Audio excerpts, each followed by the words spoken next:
Salut tout le monde, j'espère que vous allez bien. Donc aujourd'hui nous nous retrouvons pour une nouvelle vidéo. Aujourd'hui nous allons nous retrouver pour pas une vidéo review. Bon, je vous préviens tout de suite, j'ai pas envie de mêler le mode review à toutes les conneries qui va se passer dans cette vidéo, parce que le pauvre il va pas assumer jusqu'au bout là c'est clair, net et précis. Donc dans cette vidéo aujourd'hui nous allons voir les pires cassos que internet a engendré. La naissance de tous les pires cas possibles imaginables que vous ayez peut-être pas connus à l'époque, mais que malheureusement j'ai connu. Donc je vais leur faire découvrir, pour certains, vous les faire redécouvrir pour d'autres, et en espérant que cette vidéo va pas vous plaire.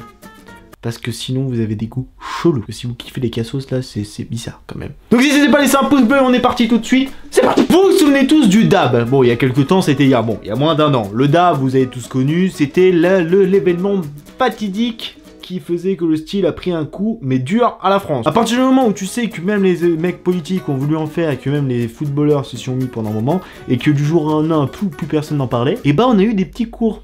Des petits tutos. Ouais, ça existe des tutos, mais bon, ça existe pour tout et n'importe quoi. Il y a même des tutos pour savoir faire une fellation, j'ai envie de te dire. Comme vous voulez, moi je vous force pas, je vous force à rien du tout, c'est un tuto dab, donc tout de suite je vais vous montrer comment on dab, à ma façon bien sûr, et comment on peut dabber dans un sens ou dans un autre.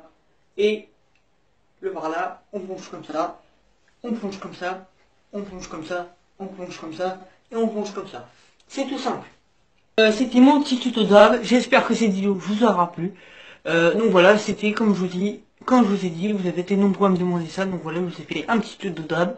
Même si ça ne plaira pas forcément à tout le monde, je le sais. Donc, voilà. Je vais pas décider ce qu'on peut dire sur ce mec là. Bon, c'est parti en couille à partir du moment où il a commencé à m'apprendre le tuto. Donc déjà, qu'à partir du moment où le mec déjà a du mal à parler, quand il m'apprend à faire un dab, on dirait plus une crise d'épilepsie qu'autre chose. Moi, au bout d'un moment, j'ai voulu être sympa, j'ai voulu être cool, j'ai voulu être sympa et à vouloir être gentil, mais là, je peux pas. Là, je vais vous défoncer tout ça par un. Bon, lui, je vais pas trop m'acharner parce que lui, bon, hormis le dab de merde qu'il me fait, c'est tout le truc qu'on peut lui reprocher. Mais là, on va passer à du lourd. Vraiment la chose que Internet regrette d'avoir engendré. Je pense que là, à mon avis, si Internet était une femme, il aurait avorté. Clairement. Là, tu grenades que j'ai essayé de goupiller, frère. La bicrave dans ma tête. Toujours frère, la bicrave dans ma tête. La bicrave dans ma tête. Toujours frère, la bicrave dans ma tête. La bicrave dans ma tête. Ouais, j'avais dit que c'est pour être violent pour les yeux, parce qu'à partir du moment où tu mets une casquette à l'envers comme ça, et tu commences à me faire la bicrave dans ma tête avec un billet de 5 €. Au niveau budget, c'est pas ça, hein. Après, moi je dis ça, moi je dis rien. T'aurais pu imprimer des billets sur des papiers, voilà, t'aurais pu faire genre. Mais bon, après, quand tu sais que le mec, il lui arrivait quand même des trucs vraiment chelous. À partir du moment où le mec te sort une fausse Kalachnikov en jouet pour faire genre c'est un gangster. Ah, désolé, mais moi j'ai plus peur de ma petite sœur que de toi. Là, clairement. Toi, c'est l'impression en fait que t'as voulu te déguiser pour Halloween, comme c'est bientôt, t'as voulu faire une exception à ce moment-là. Mais là, à partir de ce moment-là où tu m'as fait ça, j'aime pas me moquer, mais là, tu me donnes toutes les cartes pour te taper dessus, là. Tu me donnes tous les éléments possibles pour que je te tabasse, que je t'enterre, et que je t'enlève cette casquette de merde qui sert de style, on va dire ça. Parce que là, le style, tu l'as enterré avec toi pendant des générations et des générations. En espérant que personne ne trouvera dessus quand tu seras grand.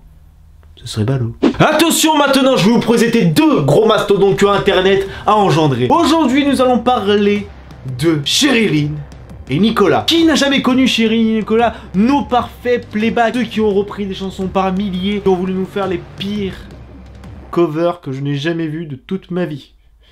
Si vous n'avez pas connu Sherilyn et Nicolas, vous avez eu beaucoup de chance. Malheureusement, je les ai connus à l'époque avec SLG. SLG, la bonne vieille époque. Mais malheureusement, qu'est-ce qui s'est passé par la suite? Sherilyn et Nicolas ont continué leur aventure YouTube pendant quelques temps, qui nous pondent des trucs vraiment violents.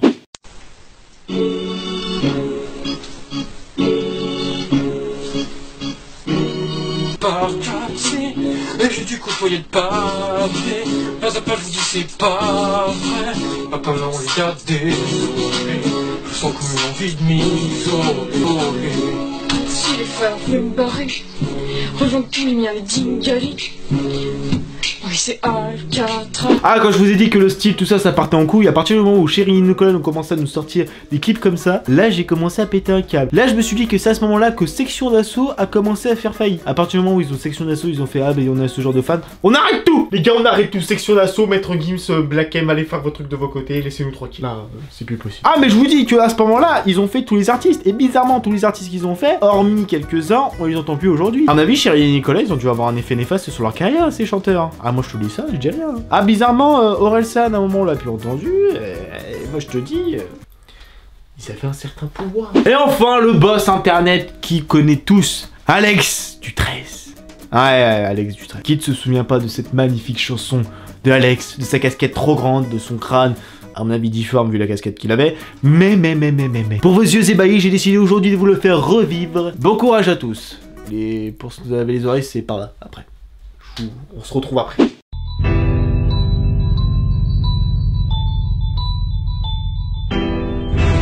Je voulais juste prier. C'est du rap, tout ira, c'est du rap, tout ira. Déjà un an que tu m'écoutes, t'étais pas prêt de m'oublier. Tu sais très bien que j'ai la code, donc pas besoin de me narguer. Allez, va j'attends pour dire qu'Alex c'est dans les bacs. On n'a pas le temps de faire une neige, qu'ici y'a pas d'arnaque.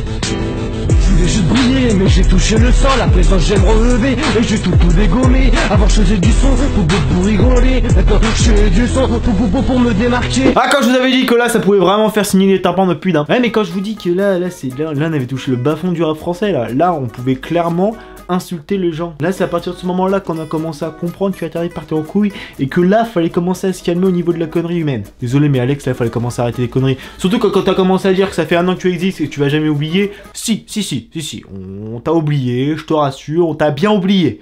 Bon, malheureusement moi non, mais bon, j'aurais bien aimé. Mais s'il te plaît, ne reviens jamais, ne fais pas cette connerie de vouloir refaire du rap parmi nous, parce que s'il te plaît, pour notre bonheur à nous et pour les oreilles de toute la France, ne reviens pas, s'il te plaît. Par pitié, ne reviens jamais. Bon, en tout cas, j'espère que cette vidéo vous aura plu. Si vous voulez un deuxième épisode sur les pires casseuses que le web a engendré, que le web a enfanté plutôt, et que le web aurait dû avorter, n'hésitez pas à me le faire savoir dans les commentaires. N'hésitez pas à laisser un pouce bleu pour bien faire voir que cette série vous plaît. Et sur ce, je vous dis rendez-vous pour la prochaine vidéo.